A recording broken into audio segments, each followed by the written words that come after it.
Béni soit Dieu et bienvenue à la Rhapsodie des réalités dévotionnelles quotidiennes préférées du vendredi 14 avril 2023. Je suis la sœur Fabienne des Rayons International qui vous apporte la parole de Dieu par la Rhapsodie des réalités. Et votre Rhapsodie des réalités, encore appelée Ange messager de Dieu, vous donne un pouce pour votre journée et un sens à votre vie. C'est la Rhapsodie des réalités, le moment des bénédictions. Alors, aujourd'hui, Pasteur Chris Oyeklume, dans la Rhapsodie des réalités, va nous enseigner sur le sujet intitulé les trois responsabilités des sacrificateurs. Les trois responsabilités des sacrificateurs. Béni soit l'Éternel. Alors, notre verset du jour est tiré d'Apocalypse 1, verset 6, qui lit. Et qui a fait de nous un royaume, des sacrificateurs pour Dieu son Père. À lui soit la gloire et la puissance au siècle des siècles. Amen. Et qui a fait de nous un royaume, des sacrificateurs pour Dieu son Père. À lui soit la gloire et la puissance au siècle des siècles. Amen. Alléluia. Alors le pasteur nous fait comprendre que en tant que peuple de Dieu sur la terre, nous sommes des rois sacrificateurs, c'est-à-dire des sacrificateurs royaux.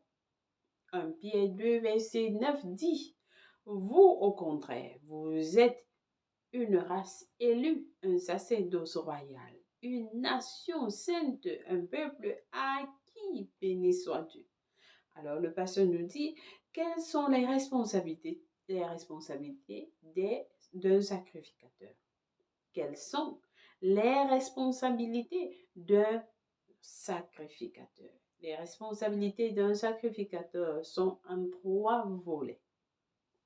Premièrement, un sacrificateur offre des dons à Dieu. Lorsque les gens apportent des dons matériels à la maison de Dieu, le sacrificateur est habilité par Dieu à convertir ces substances matérielles en substances spirituelles utiles à Dieu. Le pasteur nous dit, les responsabilités d'un sacrificateur sont en trois volets. Premièrement, un sacrificateur offre des dons à Dieu. Lorsque les gens apportent des dons matériels à la maison de Dieu, le sacrificateur est habilité par Dieu à convertir ces substances matérielles en substances spirituelles utiles à Dieu. Sans la fonction du sacrificateur, les choses matérielles présentées à Dieu restent ordinaires et donc sans valeur spirituelle. Deuxièmement, le sacrificateur est appelé à intercéder pour les hommes. Il se tient entre Dieu et les hommes. C'est sa fonction de le faire. Et quand il fait cela, Dieu est également obligé d'entendre sa voix et de répondre en retour. Alléluia. Troisièmement, le sacrificateur est appelé à enseigner la parole et à révéler aux hommes les principes et le mode de vie du royaume de Dieu. Il est appelé à enseigner aux gens comment vivre pour Dieu et envers Dieu. Ce sont les trois devoirs donnés à un sacrificateur. Le pasteur dit, ce sont les trois devoirs donnés à un sacrificateur. Ainsi, en tant que sacrificateur de Dieu, nous offrons des dons. Nous offrons des dons. Nous intercédons dans la prière et nous enseignons la connaissance de Dieu. Alléluia. Béni soit l'Éternel. Très puissant message, très court, mais vraiment très puissant. Amen. Alors, suivez ce message encore et encore et partagez avec les autres pour qu'ils soient bénis aussi. Nous avons des études approfondies dans 1 Pierre 2, verset 9, de la version amplifiée, Apocalypse 5, verset 10 de la version amplifiée aussi.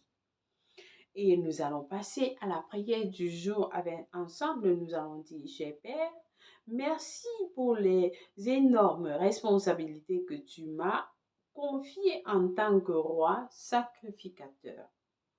C'est ma joie d'apporter l'accomplissement de ta volonté sur la terre, de conduire plusieurs dans le royaume et les enseigner la voie du royaume. Merci pour la domination et l'autorité de changer le cours des événements sur la terre par la prière d'intercession. Amen. Béni soit Dieu. Alléluia. Alléluia. Nous lisons Luc 14, verset 1 à 24, Juge 17 à 18. La lecture biblique de 1 an. Et Marc 2, verset 1 à 12, Lévitique 14 pour la lecture biblique de 2 ans. Amen. Béni soit Dieu.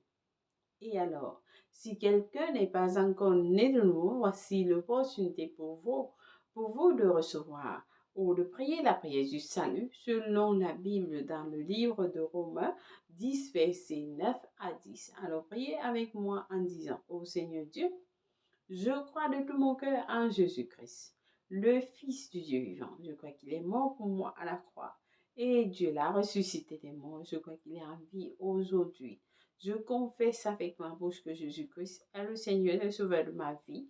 À partir d'aujourd'hui, par lui et par son nom, j'ai la vie éternelle. J'ai reçu la vie éternelle dans mon esprit par la foi. Je suis né de nouveau. Je suis désormais un enfant de Dieu. Merci Seigneur Jésus pour ton précieux Saint-Esprit. Je le reçois dans mon cœur maintenant afin de m'aider à vivre une vie chrétienne efficace. Je peux parler en langue de l'Esprit. Je suis la justice de Dieu en Jésus-Christ. Alléluia. Alors, félicitations. Si vous avez prié cette prière, je crois que Dieu vous a écouté et vous a répondu. Vous êtes la bienvenue dans le royaume de Dieu. Alléluia.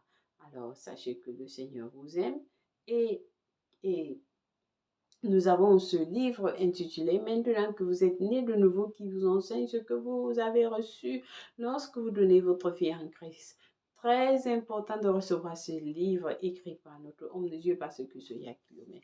Si vous avez besoin de plus d'informations, contactez-nous au www.rapsidiarealité.org au nom de Jésus-Christ. Amen. Ou alors au réseau par lequel vous suivez ce message. Béni soit Dieu.